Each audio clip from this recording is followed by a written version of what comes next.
Buenas tardes a todos. Yo me llamo Abel Montoya y trabajo en la asistencia de la Comisión de Asistencia Estudiantil de Illinois. Y hoy vamos a hablar sobre los consejos para llenar la FAFSA. La FAFSA es un formulario federal que a veces es un poquito complicado y a veces uno no sabe cómo empezar. Tiene problemas o dificultades con algunas de las preguntas. Lo que vamos a hacer es que vamos a hablar sobre las preguntas donde las personas tienen dificultades o donde quizá tenemos algunos consejos con que le podemos ayudar. Primero, vamos a empezar y hablar un poquito sobre qué es la FAFSA. La FAFSA es un formulario federal que determina si el estudiante va a calificar por cierta ayuda federal y también en Estado si va a calificar para asistencia por parte del Estado, una subvención que se llama MAP. Y una subvención es un dinero dado que se da a los estudiantes para que puedan asistir al colegio o seguir con sus estudios superiores y continuar con su educación. La primera cosa es que tenemos que determinar quién puede llenar el formulario. ¿Okay? Lo que pasa con el formulario es de que todo depende del estudiante. El estudiante tiene que ser ciudadano americano o residente permanente. ¿Okay? El estatus migratorio de los padres no importa. Todo depende del estudiante porque la filosofía del Departamento de Educación es que el estudiante es responsable para pagar por sus estudios. Entonces, lo que pasa es que cuando el estudiante comience con la solicitud, va a poner la información sobre los ingresos y las inversiones que tiene el estudiante y también van a pedir información de los padres. Pero la cosa es que como el estudiante es responsable para pagar por sus estudios, todo depende del estudiante, entonces el estatus migratorio de los padres no importa. Y lo que pasa es que a veces vimos que unos padres piensan que no pueden el estudiante no puede llenar el formulario porque los padres no tienen su residencia permanente. Y fíjense que eso no importa, que no importa el estatus migratorio de los padres. Cuando uno llena el formulario, cuando el estudiante pone su información y también después los padres, cuando los padres le piden seguro social, ponen puros ceros, ¿ok? Puros ceros. No van a poner el ITIN. El ITIN comienza con el número, parece un seguro, pero comienza con el número 9 y eso solamente es para la declaración de impuestos que uno envía al gobierno federal. Que eso no se usa en la FAFSA porque pide seguro y el ITIN no es un seguro. Si el estudiante no es residente permanente o no es ciudadano, entonces el estudiante debe llenar otro formulario que se llama la solicitud alternativa de ayuda financiera de Illinois. Es por parte de una ley nueva que se llama the RISE Act. Por parte de esa ley, estudiantes que no califican para la FAFSA deben llenar esa solicitud alternativa. Pero hoy, esta noche, vamos a hablar solamente sobre la FAFSA. La semana que viene, vamos a hablar sobre la solicitud alternativa. Okay, so apunten eso si tienen preguntas sobre esa solicitud alternativa. Con la FAFSA tenemos unas cosas, unos consejos. Primero, cuando están llenando un formulario, fíjense en cuál parte están. Porque ha ocurrido ocasiones donde el estudiante llena la parte de los padres y los padres llenan la información del estudiante y eso complica la cosa. Entonces, fíjense en cuál parte están con el formulario. La primera pregunta que le pide el estudiante es sobre el seguro social. ¿Okay? Yo he visto muchos casos donde los estudiantes ponen el seguro social que no está correcto. Cambian los números o se equivocan en el seguro. Chequéenlo 2 veces, 3 veces, porque esa es la parte más difícil para corregir con la FAFSA, ¿ok? Porque si uno no lo pone bien, tiene que hablar con la oficina financiera del colegio o hablar con el departamento de educación o en unos casos comenzar de nuevo, ¿ok? So, fíjese con esa parte. Después con el apellido del estudiante, si el apellido es un apellido muy largo, ¿ok? Nomás pongan lo que cabe, no van a abrigar las cosas, no van a hacer más cortito de lo que es. Le ponen todos los caracteres, las letras, hasta que se acaba el lugar. ¿Right? Otra cosa, con el nombre que ponen en la FAFSA, tiene que ser igual como el nombre que está en la tarjeta de seguro social. ¿Okay? Porque lo que pasa es que este formulario averigua ciertas cosas con diferentes departamentos o de diferentes agencias. Entonces, si el nombre que pone en la FAFSA no es igual que el nombre que está en la tarjeta de seguro social, ahí va a causar un problema, vamos a tener un error. ¿Okay? Porque a veces los muchachos o los muchachos tienen usan un nombre en la escuela, a veces, por ejemplo, si se llaman Guillermo, en la escuela quizás le dicen Memo, no van a poner Memo en la farsa, tienen que poner Guillermo, ¿ok? Otra cosa que hemos visto es que cuando los estudiantes comienzan a llenar el formulario, ponen un correo electrónico que después de que se reciben de la secundaria ya no sirven, no están funcionando porque la escuela lo corta. ¿Okay? Entonces averigüen que el seguro es este correo electrónico que usan es un correo electrónico que no se va a vencer. ¿Okay? Otra cosa que también es un correo electrónico que es profesional, porque este es el método por cual los colegios se van a comunicar con el estudiante. Le van a mandar esta información, le van a hacer preguntas por parte de este correo electrónico. Okay, so mucho cuidado con eso, con sus hijos y sus hijas. Okay. El formulario, lo que pasa es que aparte de pedir información sobre los ingresos y las inversiones de la familia, también le van a pedir al estudiante información sobre a cuáles escuelas quieren enviar esta información. Porque lo que pasa, este formulario se va al Departamento de Educación. ¿Okay? Y después ellos mandan un resumen al estudiante para decir, ok, esto es lo que pusiste y esto es lo que creemos que puede ser tu aporte previsto familiar, o según en inglés dicen el EFC, lo que quizás la familia puede contribuir a la educación del estudiante. El estudiante también en este formulario va a poner en la fase, va a poner los colegios, las universidades o colegios que quizás va a asistir y puede poner hasta 10 y ellos reciben esa misma información y después de que el estudiante es sometido, le mandan una carta al estudiante diciendo, esto es lo que te va a costar pagar de tu bolsillo, esto es lo que vas a recibir por gobierno federal, por gobierno estatal, en ciertos casos, y también por parte del colegio. ¿Okay? Hay algunos estudiantes que dicen, voy a aplicar a 12 escuelas. ¿Qué voy a hacer si, porque la FAFSA nomás dice que puedo poner 10? ¿Right? Lo que pasa es cuando uno llena el formulario, pone los primeros 10 y después la envía y espera hasta que todo se va por el proceso y le dicen al estudiante que ya todo está bien. Después de que pasa eso, que dura como 2 o 3 días, dependiendo cómo firmó el estudiante y cómo firmó los padres, uno puede regresar a la casa, sacar el colegio número 9 y 10 de la lista, poner el 11 y el 12 y firmarlo otra vez, enviarlo otra vez. Cuando uno hace eso, los otros colegios que ya ahora pusieron van a recibir esa información también. Ese es el método por cual un estudiante puede indicar que quiere que más de 10 escuelas o universidades reciban la información. Otra pregunta que ha visto los estudiantes que es un poquito complicado, no saben cómo contestar, es la pregunta sobre el trabajo-estudio. ¿Okay? Hay 3 respuestas posibles. No estoy interesado, sí estoy interesado o no sé. Si uno pone que no o no sé, uno no va a recibir el trabajo-estudio porque hay bastantes personas que dicen, sí, quiero ser considerado para trabajo-estudio. Entonces, mis consejos a los estudiantes es que en esta pregunta marcan que sí están interesados. Eso no quiere decir que después de que uno comienza los estudios en el colegio, que tiene que conseguir un trabajo de trabajo-estudio. Quiere decir que uno puede agarrar un trabajo-estudio. La diferencia entre los trabajos de trabajo-estudio y trabajos regulares o comunes por parte del colegio es que los que son work-study o trabajo-estudio, los fondos vienen de fondos por parte del gobierno federal. Entonces le sale más barato al colegio conseguir estudiantes que son work-study o trabajo-estudio en vez de que no sean work-study, porque le sale más barato.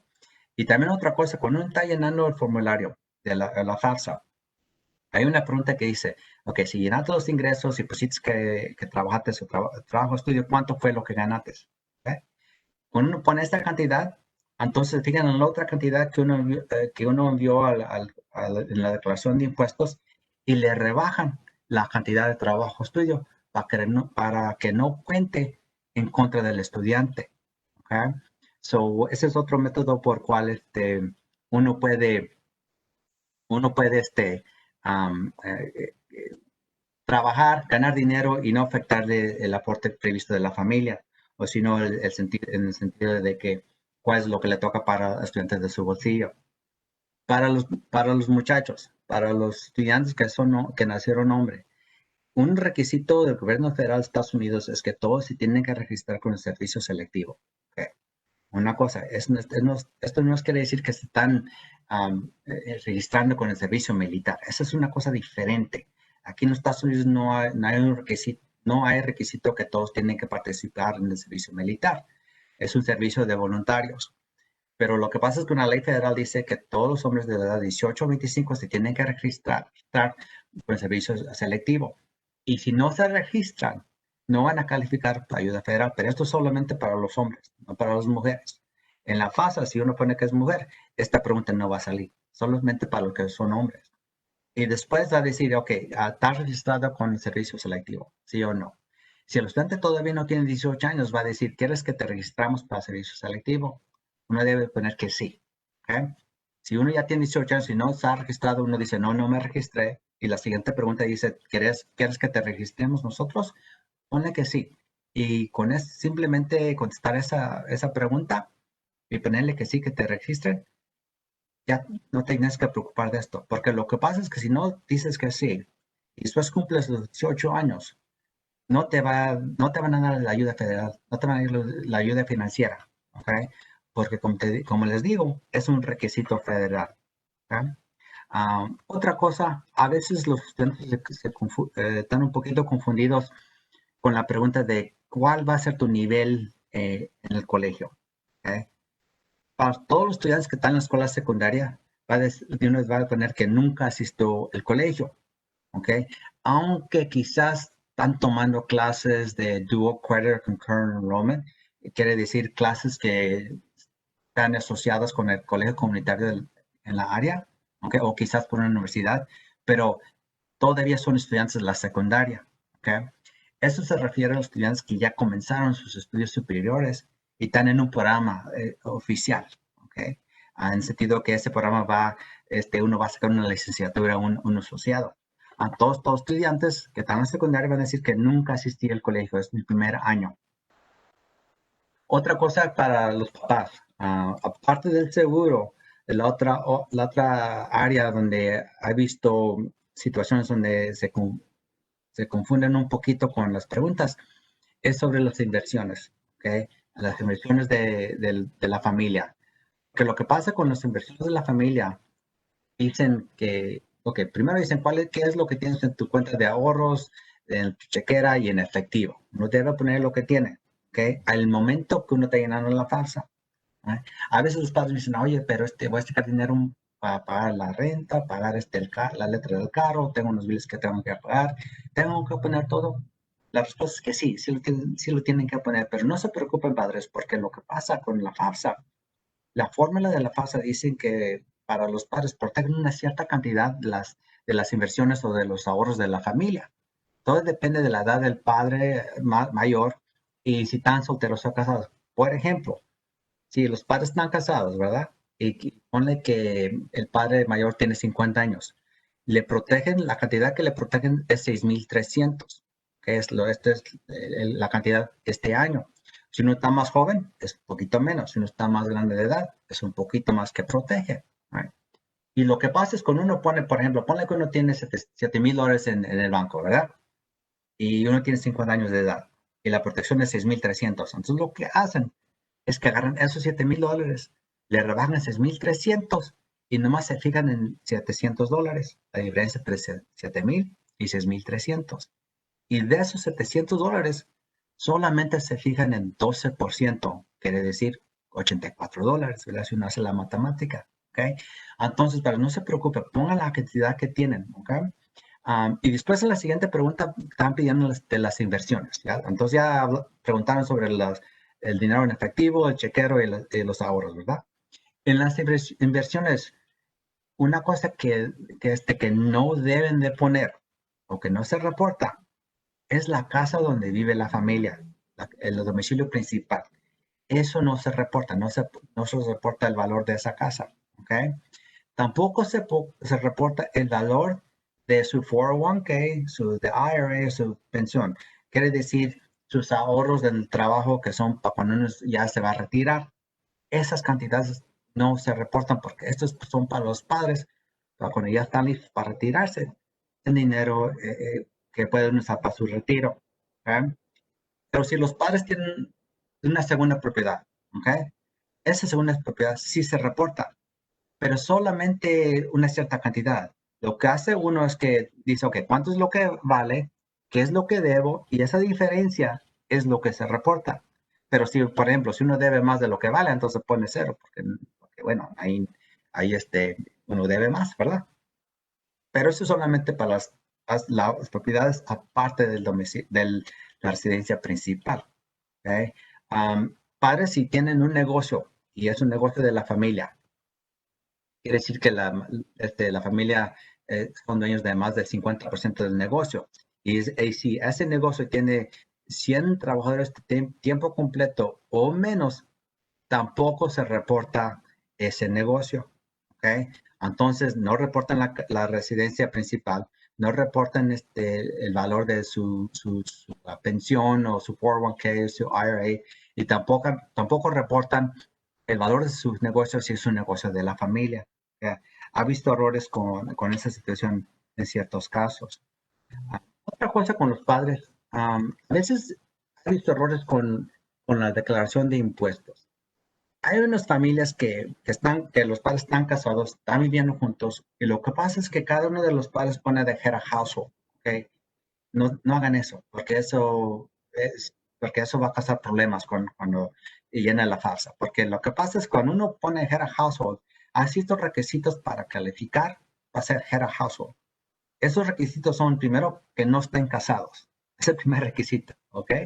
El segundo es que una persona mantiene da más del 50% del mantenimiento del hogar. Okay, entonces quiere decir que contribuye más del 50% del dinero para el hogar. Okay. Y el tercero es que tiene un depende que están manteniendo. Right? Entonces, si la familia está casada, bueno, ahí se acaba porque uno no puede estar casado y ser head of household. Otra cosa, si hay dos head of household, no puede ser que dos personas contribuyan más del 50% del mantenimiento de la familia. Um, a veces personas tienen como head of household para recibir un reembolso más grande del gobierno. Si por una razón están haciendo eso, tienen que arreglar sus impuestos ahora, porque lo que pasa es que si no los arreglan, el colegio les va a decir a la familia, queremos un comprobante del IRS que llenaron sobre los ingresos y ciertas otras cosas. ¿Okay? Y si el colegio ve que algo está en conflicto, que por ejemplo, los padres pusieron que están casados en la farsa, pero la declaración dice que están head of household, el colegio va a decir a la familia, tienes que arreglar tus impuestos. Y si no los arregla la familia, el estudiante no va a recibir dinero. Entonces, eviten esos problemas. Si los padres todavía no tienen hijos que van a comenzar el colegio, comiencen desde ahora a arreglar sus declaraciones de impuestos. Hay también unos padres que dicen, bueno, no puedo llenar mi declaración de impuestos porque no tengo seguro. No importa. ¿Ok? El gobierno nomás quiere recibir el dinero que les pertenece, los impuestos que les pertenecen a ellos. Entonces, lo que pasa es cuando una persona está trabajando en Estados Unidos, está ganando un dinero, está ganando ingresos y no tiene seguro, uno puede solicitar algo que se llama un ITIN, Individual Taxpayer Identification Number. ¿Ok? Este es un número que parece un seguro, pero no es seguro. Comienza con el número 9 y eso se usa solamente para llenar la declaración de impuestos. ¿Ok? Entonces es el método por el cual la familia puede hacer su declaración de impuestos. A veces la gente me dice, bueno, no puedo llenar la declaración porque me pagan en efectivo. No importa, las personas que preparan las declaraciones les pueden ayudar con eso para poder enviar esa declaración de impuestos. Muchas personas tienen problemas con la declaración de impuestos porque no la llenaron bien o no las llenaron. ¿Okay? Entonces, si usted está en esta situación, por favor, tomen el tiempo para reportar esa información correcta.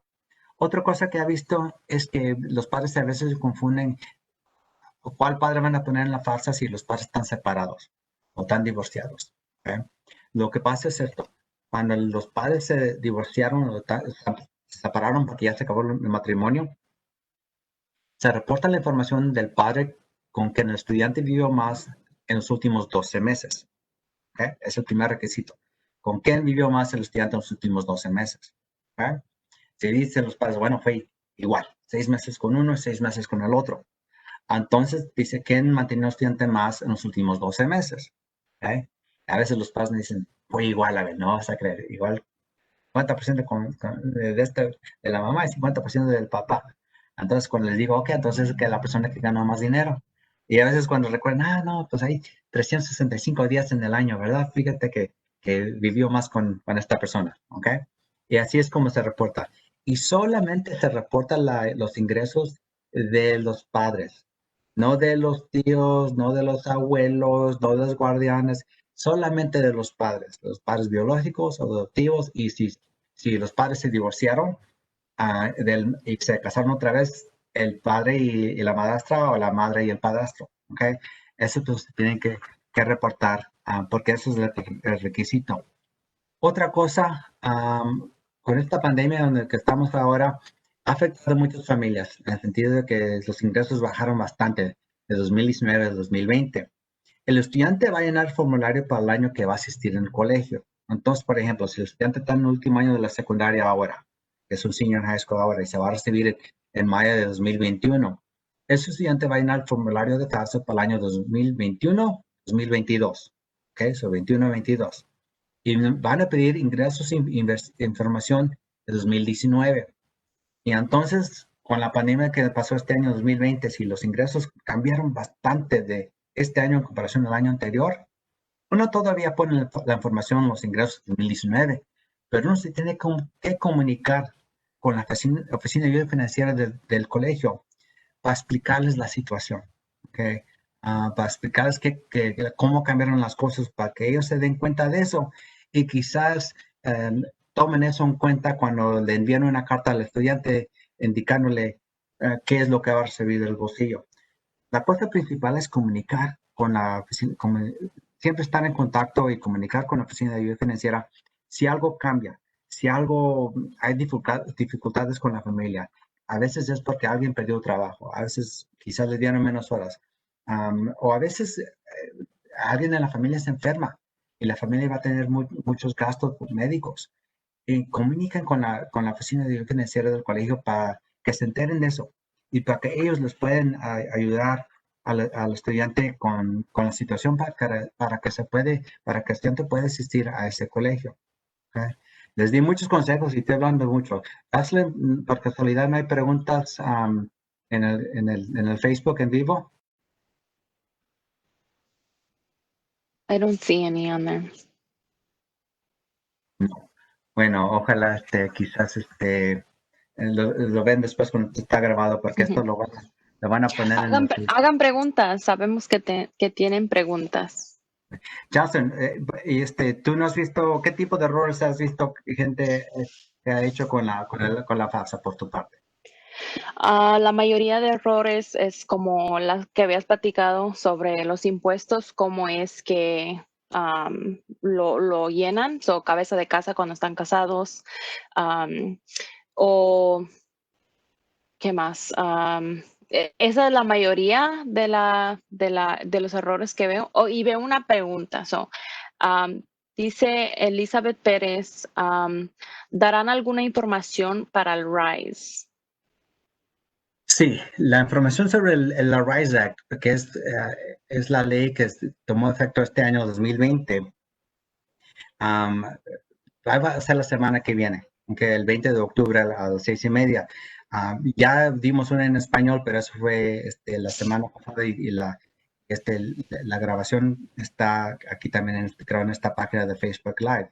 Lo que pasa es que con la solicitud alternativa, que es la solicitud que resultó por parte de la RISE Act, esa se llena, uno va a www.isaac.org, lo que está aquí detrás de mí, y allí selecciona Alternative Application, hace clic allí y llega a ese sitio. Y para esa solicitud, el estudiante tiene que recibir de la high school en Illinois, que estudió por lo mínimo 3 años antes de recibirse de la high school, y puede ser de kinder al año 12. Y durante esos 3 años vivió con un padre, un guardián en el estado de Illinois. Ahí después declara o va a decir que promete aplicar para residencia permanente cuando califique. Todo quiere decir, eso más simplemente dice Si califico, voy a aplicar. Eso es todo. Prometo que lo voy a hacer. Hazte clic en eso y eso es todo. Pero eso solamente para ser considerado para subvenciones por parte del Estado. La FAFSA es para dinero federal y también estatal. Pero si uno no califica para dinero federal, entonces solamente va a llenar la solicitud alternativa. ¿Okay? ¿Otras preguntas, Jocelyn? Tenemos otra pregunta, a ver si la señora Vicky Rodríguez me puede clarificar su pregunta porque no la entiendo, pero la voy a leer. Dice, y para los estudiantes que ya terminaron y tienen trabajo para pagar, no hay trabajo ahorita. Me supongo que está hablando de cómo pagar los préstamos de los estudiantes ya que hayan acabado el estudio, pero si quiere puede confirmarse eso la pregunta. Sí. Bueno, sí, durante el tiempo que está confirmando, la cosa que pasa es que de todo depende de qué tipo de préstamos recibió el estudiante. Si fueron préstamos directos, de sentido de que fue del gobierno federal, si el estudiante tiene dificultades haciendo el pago cada mes, se comunica con el gobierno federal. Uno va a studentaid.gov, ¿ok?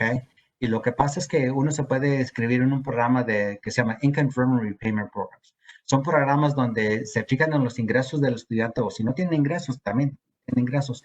Uno llena una solicitud y después de llenar esta información, le va a decir, uno puede calificar por un plan donde paga menos cada mes o en caso que no tiene trabajo, paga cero, y ese cero cuenta como un pago, porque uno no debe dejar pasar los pagos de los préstamos directos, ¿okay? Porque después de 270 días la mandan a colección, que en inglés se llama default, y hay muchos problemas. Entonces, que su hijo o su hija que vaya, que se comunique con nosotros, lo podemos ayudar en ese sentido y conectarlo con el Departamento de Educación, pero uno tiene que ir al Departamento de Educación, studentaid.gov, y allí en la sección de préstamos hay información sobre esos programas. Y para aclarar, si era la pregunta, la respondimos. Sí, y como les digo, eso es importante. También otra cosa es que dependiendo de los préstamos dependiendo de los préstamos, hay unos trabajos, por ejemplo, hay instituciones como uno si es maestro y y trabaja en cierta cantidad, a veces le perdonan parte del préstamo. Hay programas como esos, pero tienen que ser préstamos directos. Esa es otra cosa. Cuando los padres y ustedes están buscando el método para pagar sus estudios, uno piensa que todos los préstamos son iguales. No son. Hay más beneficios por los préstamos por parte del gobierno federal, los directos, ¿ok? Si uno va con un banco o una credit union y saca un préstamo alternativo, esos préstamos no califican para esos programas especiales, ¿ok? Y también la tasa de interés con esos préstamos alternativos quizás sube y baja. Con los préstamos directos por parte del gobierno federal, la tasa de interés está fija, nunca sube, aunque para la vida del préstamo, ¿ok? Otra cosa también para los padres, cuando llega el tiempo de que sus hijos van a decidir dónde asistir, fíjense en esa carta que les envía el colegio, porque a veces hay una sección que dice Parent Plus Loan. Esos son préstamos para los padres, que los padres tienen que firmar y después los padres tienen que pagar para atrás, ¿ok? Y los préstamos para los estudios no se borran en bancarrota. Entonces, mucho cuidado con préstamos alternativos. ¿Ok? All right. Bueno, ojalá que si ya no hay más preguntas, ojalá que esta información les ayudó un poco con el proceso para llenar la FAFSA. Y pues con eso nos despedimos. Muchas gracias y que tengan unas buenas noches. Muchas gracias.